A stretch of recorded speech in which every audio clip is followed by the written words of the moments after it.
ఆ young India integrated residential స్కూల్స్లో సమాజంలో ఉన్న అన్ని వర్గాలు, ఎస్సీలు, ఎస్టీలు, బీసీలు, మైనార్టీసు, ఓసీలు అందరికీ సంబంధించిన పిల్లలందరూ ఒకటే ప్రాంగణంలో దాదాపు 25 ఎకరాలకు తగ్గకుండా ఉండేటువంటి ఇంటర్నేషనల్ రెసిడెన్షియల్ స్కూల్స్ని ఈ రాష్ట్రంలో కట్టాలి.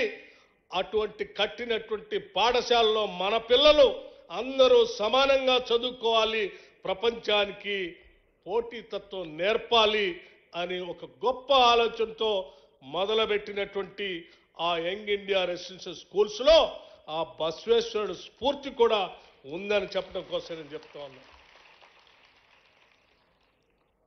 అంతేకాదు, బసవేశ్వరుడు మరొక గొప్ప కార్యక్రమాన్ని చెప్పాడు. అనుభవం మండపంలో పురుషులొక్కలే కాదు, మహిళలు కూడా సమానంగా ఉండాలి, వాళ్ళ ఆలోచనలు కూడా పరిగణలో తీసుకోవాలన్నాడు. ఆ ఆలోచన స్ఫూర్తి కూడా ఈ రాష్ట్ర ప్రభుత్వానికి ఉంది. కాబట్టే ఈ రాష్ట్రంలో ఉన్నటువంటి మహిళల్ని కోటీశ్వరులు చేయాలని చెప్పి కనీసం 1 కోటి మంది మహిళల్ని రాష్ట్రంలో కోటీశ్వరులు చేస్తామని చెప్పి దాదాపు 21,000 కోట్ల రూపాయలతో వడ్డీ లేని రుణాలు ఇచ్చే కార్యక్రమాన్ని ఈ రాష్ట్ర ప్రభుత్వం చేపడతాం. ఇది కూడా బసవేశ్వరుడు స్ఫూర్తి ఇందులో కూడా ఉంది. అంతేకాదు, ఈ రాష్ట్రంలో ఉన్నటువంటి నిరుద్యోగ యువతి యువకులందరికీ పెద్ద ఎత్తున పని కల్పించడమే కాదు, శ్రమే సౌందర్యం పనిలో కూడా ఎవరు ఎంత ఎక్కువ కష్టపడి అంత సంపాదన వస్తుంది.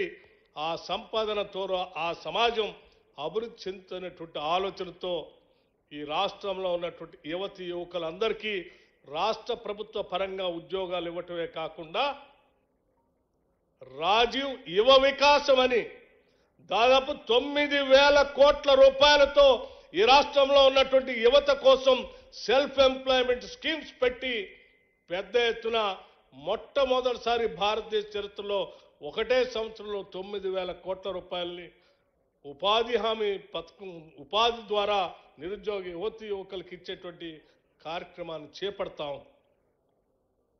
ఇందులో కూడా బసవేశ్వరుడు స్ఫూర్తి దాగి. ఈ ప్రభుత్వం శ్రమించే రైతు సోదరులు,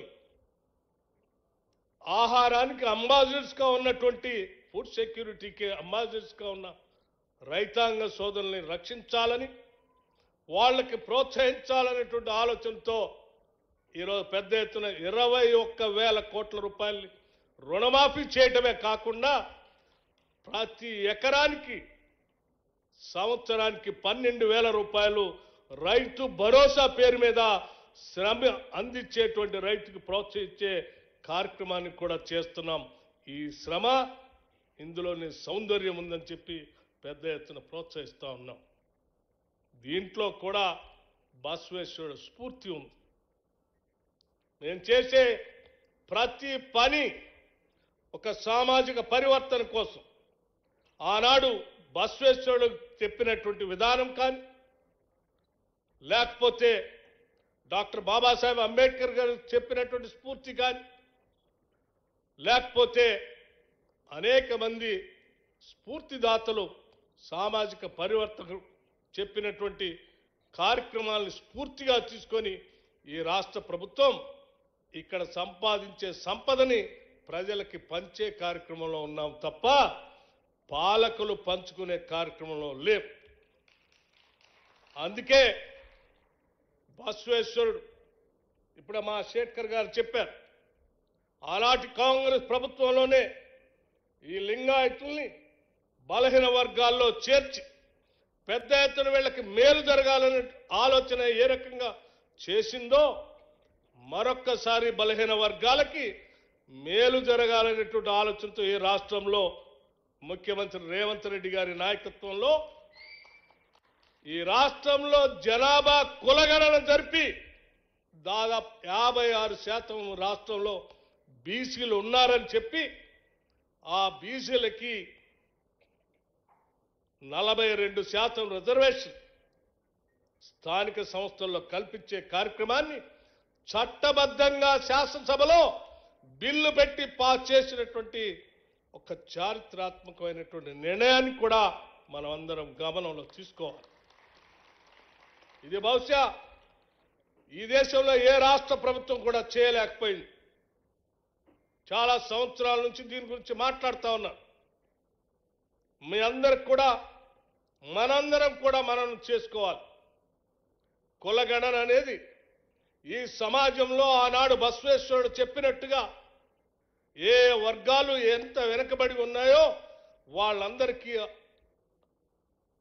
చేయూతనిచ్చి పైకి తీసుకొని రావటం కోసం ఒక సైంటిఫిక్ సర్వే చేసి ఆ సర్వే ద్వారా వచ్చినటువంటి ఆధారాలతో వాళ్ళందరి జీవన స్థితిగతుల్లో మెరుగుపరచడం కోసం ఈ రాష్ట్ర ఆర్థికాన్ని, ఈ రాష్ట్ర సంపదని వారి జీవితాల్లో మార్పు తీసుకురావటం కోసం ప్రణాళికాబద్ధంగా పనిచేయటం కోసమే ఈ రాష్ట్రంలో క్యాష్ సెన్సస్ చేశాం.